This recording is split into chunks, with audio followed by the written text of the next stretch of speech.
Throughout history, humanity has faced moments so devastating they've scarred our collective memory forever. Some were acts of nature. Others were acts of man. Today we're counting down 10 of the most terrifying events in human history. Disasters that claimed millions of lives, changed civilizations, and left scars that still haunt us centuries later. From plagues that wiped out half of Europe to explosions that vaporized entire cities in seconds.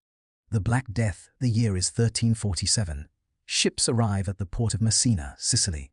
The sailors aboard are either dead or dying, covered in mysterious black boils that ooze blood and pus. They've brought something with them from the east, something that will kill more people than any war in history. Within 5 years, the bubonic plague tears through Europe like wildfire.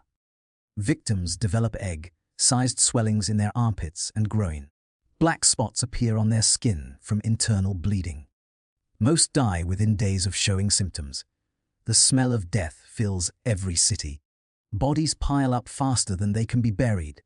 In some villages, everyone dies, literally everyone. Priests refuse to give last rites. Doctors flee in terror. Parents abandon infected children. The numbers are almost incomprehensible. Between 75 and 200 million people die across Europe, Asia, and North Africa. That's nearly half of Europe's entire population gone in less than a decade. Some towns lose 90% of their people. The social order collapses. Fields go unplanted. Trade stops. Survivors wander through ghost towns filled with rotting corpses. Historians later identify the cause as Yersinia pestis bacteria, spread by fleas on rats. But in 1347, people have no idea what's killing them.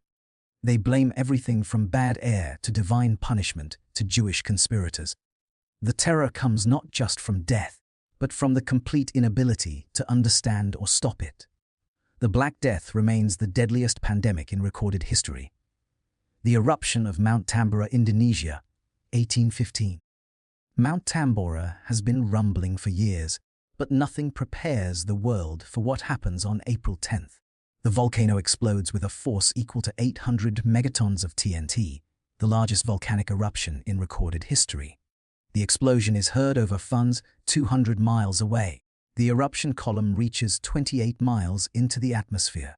Pyroclastic flows, superheated gas and rock traveling at hundreds of miles per hour, incinerate everything within 25 miles. 3 kingdoms on the island of Sumbawa are completely obliterated. At least 71,000 people die immediately from the blast, flows, and tsunamis. But the real horror is just beginning. Tambora ejects so much ash and sulfur dioxide into the stratosphere that it blocks sunlight across the entire planet. The year 1816 becomes known as the year without a summer. Snow falls in June in New England. Crops fail across Europe. Famine spreads. Diseases thrive in the weakened populations. Food riots break out. By the time the atmospheric effects clear, the death toll reaches over 100,000, possibly as high as 120,000 when you count the famine and disease deaths. Entire cultures are erased. Languages disappear. It's the most powerful demonstration of how a single natural event can plunge the entire world into chaos. And we're still overdue for another eruption of similar magnitude. The atomic bombing of Hiroshima, August 6, 1945, 8:15 a.m. The Enola Gay releases its payload over Hiroshima, Japan, 43 seconds later at 1968 feet above the city. A uranium bomb nicknamed Little Boy detonates. In 1/millionth of a second, the core temperature reaches 1 million degrees Celsius. A blinding flash of light fills the sky. People nearest ground zero are vaporized instantly, literally turned to shadow on the pavement. A massive fireball expands outward.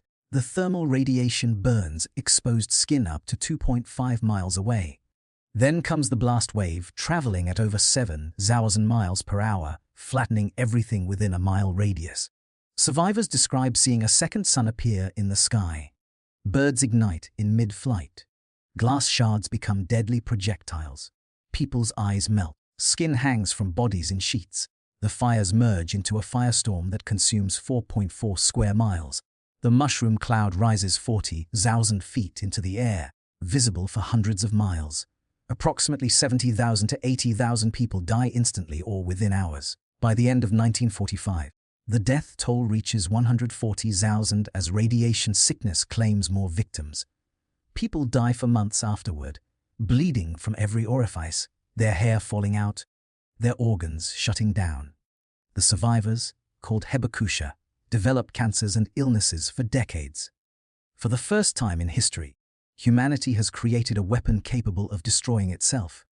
3 days later, Nagasaki suffers the same fate. The nuclear age has begun, and we've lived under the shadow of potential annihilation ever since. The Great Chinese Famine between 1959 and 1961, China experiences the deadliest famine in human history. The numbers are so staggering they're difficult to comprehend. Estimates range from 15 to 55 million deaths, with most historians settling around 30 to 45 million. This isn't a natural disaster, it's man-made. Mao Zedong's Great Leap Forward forces farmers into communes and demands impossible grain quotas. Officials, terrified of punishment, report false harvests. The government seizes grain from starving villages to export and prove the policy's success. Meanwhile, people are dying by the millions. The stories from survivors are nightmarish. People eat tree bark, leather belts, clay, and grass. Parents abandon children they can't feed. There are documented cases of cannibalism. People so desperate they eat the dead, and in extreme cases, even kill for food. Villages become graveyards. Bodies line the roads. The government denies anything is wrong.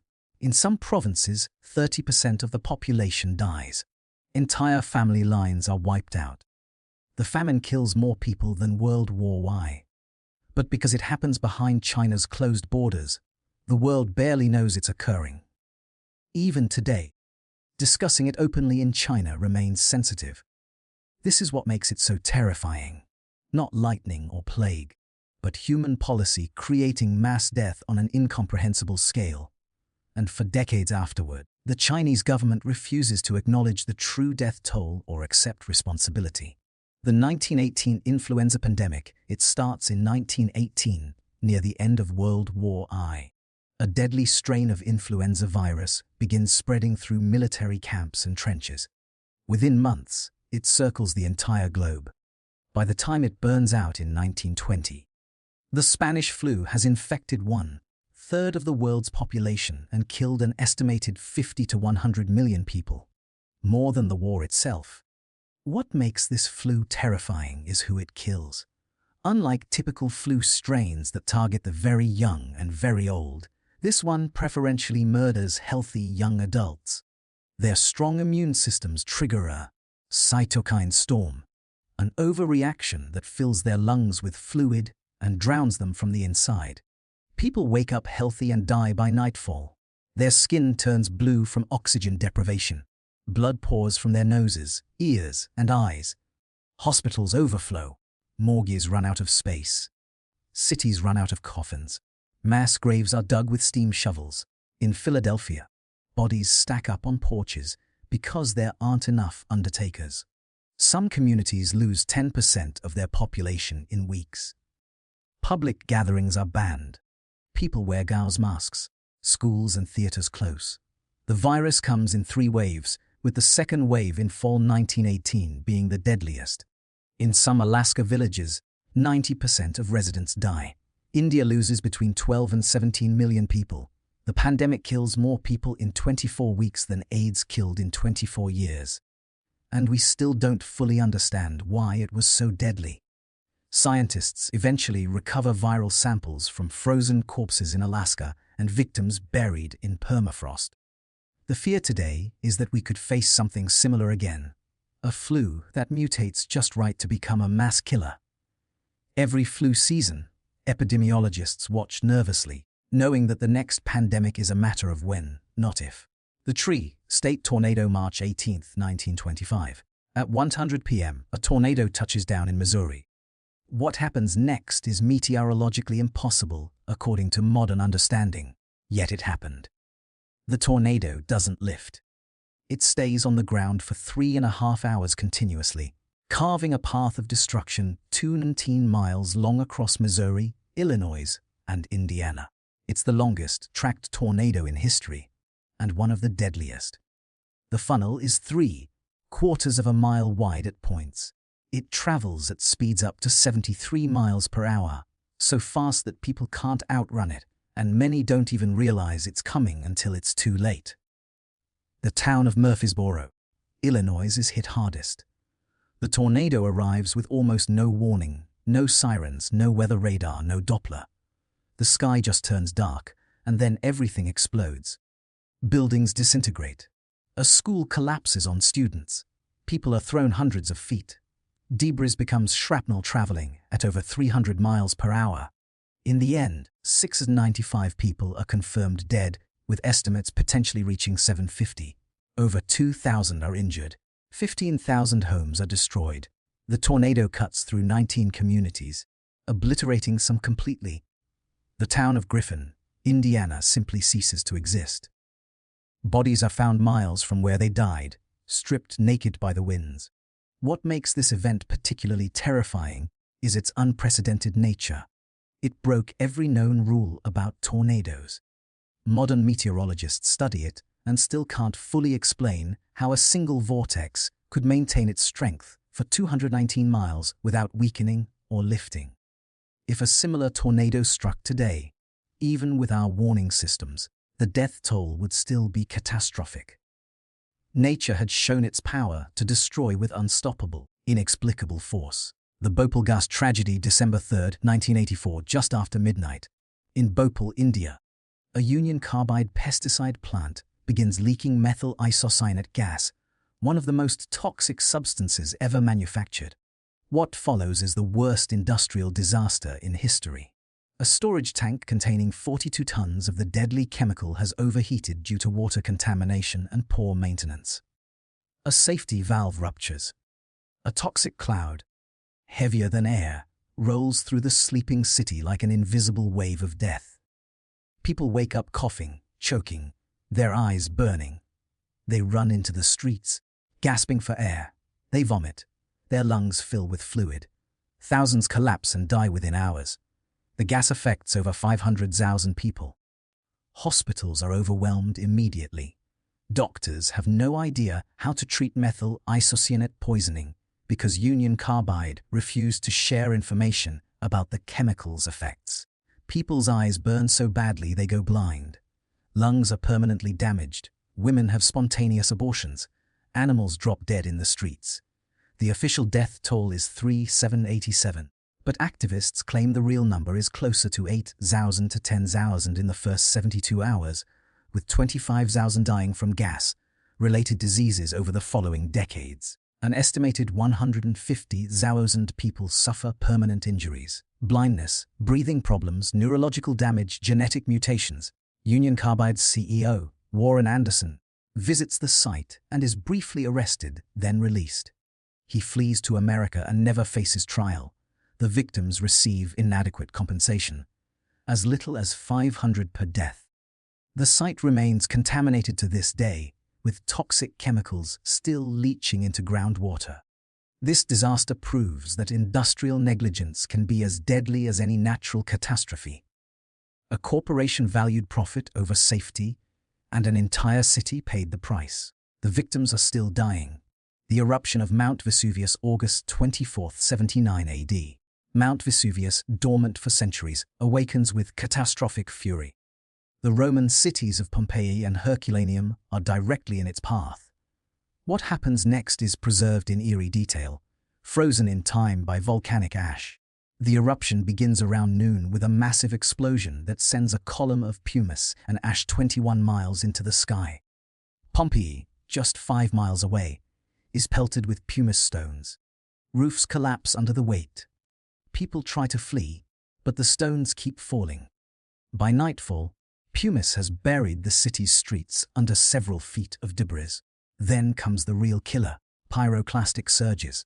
Superheated gas and ash racing down the mountain at 450 miles per hour, reaching temperatures of 570 degrees Fahrenheit.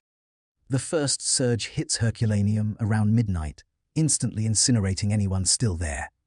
Bodies are flash, heated so quickly that brains boil and skulls explode. The heat is so intense that people's blood vaporizes. More surges hit Pompeii throughout the night. People huddle in buildings, suffocating on toxic fumes. Others flee and are overtaken by the flows. When the eruption finally ends, both cities are buried under 60 feet of ash and pumice. Between 13,000 and 16,000 people die. 2 entire cities simply vanish from history. What makes Vesuvius uniquely terrifying is how perfectly it preserved its victims. When archaeologists excavate centuries later, they find cavities where bodies decomposed. They pour plaster into the voids, creating casts that show people's final moments. A mother clutching her child, a dog straining against its chain, people frozen mid-scream.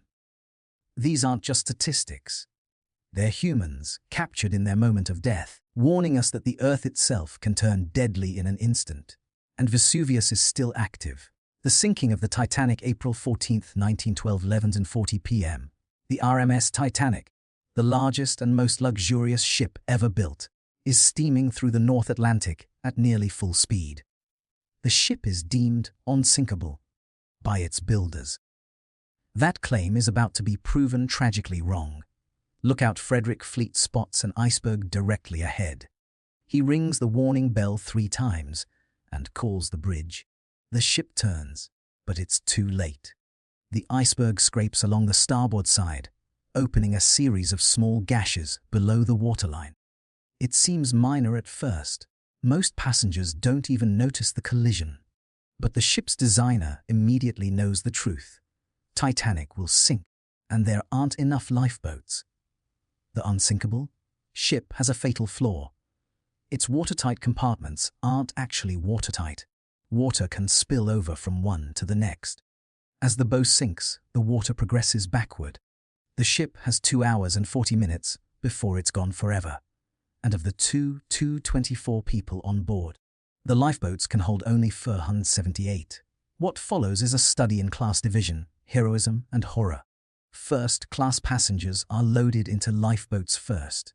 Many lifeboats leave half empty, while third-class passengers are still locked behind gates below deck. The ship's band plays music to keep people calm. Women and children are prioritized, but not equally. First-class women have a 97% survival rate, while third-class women have only 46%. At 20:20 a.m., the ship breaks in half and plunges into the freezing water. Over 1,500 people are thrown into water that's 28 degrees Fahrenheit. Most die of hypothermia within 15 minutes. The screaming is so loud that survivors will hear it in nightmares for the rest of their lives.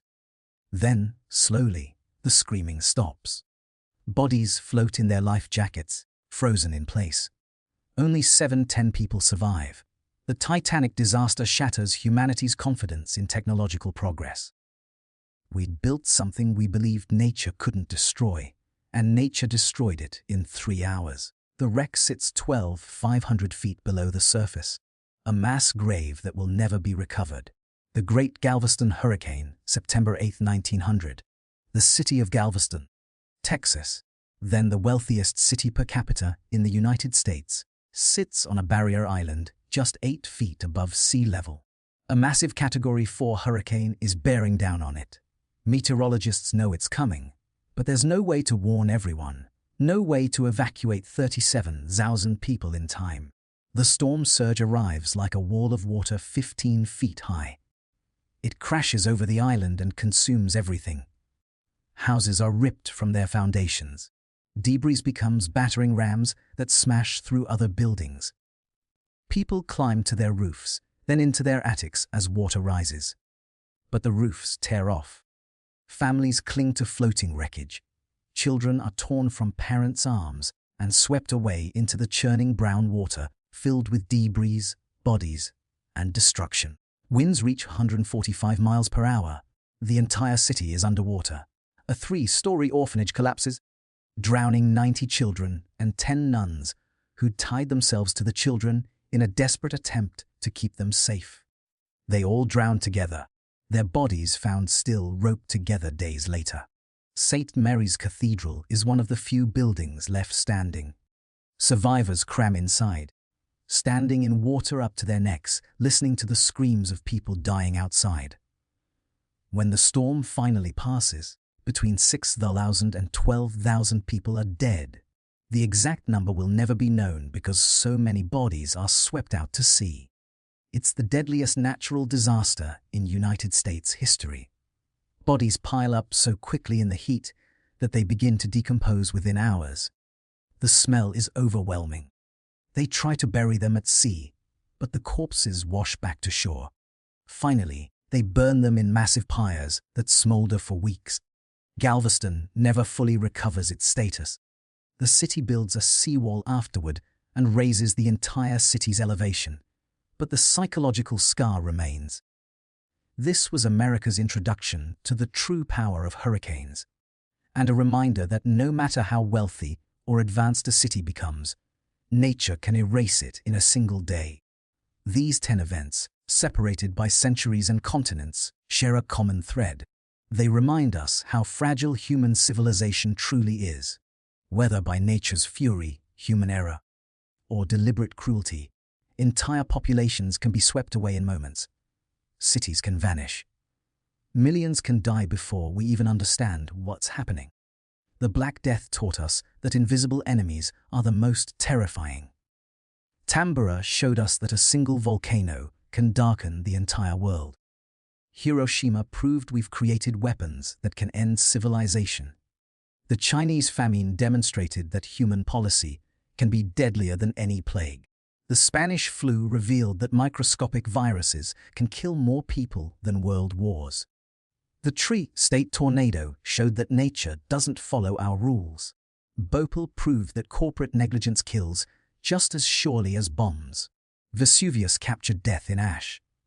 The Titanic shattered our faith in progress. And Galveston reminded us that no matter how secure we feel, disaster can strike without warning. We study these events not to dwell on horror, but to learn to prepare and to remember the lives lost. Because the next terrifying event in human history isn't a matter of if, it's a matter of when. Comment below your city so I know where in the world you're watching from. And tell me which disaster I should cover next.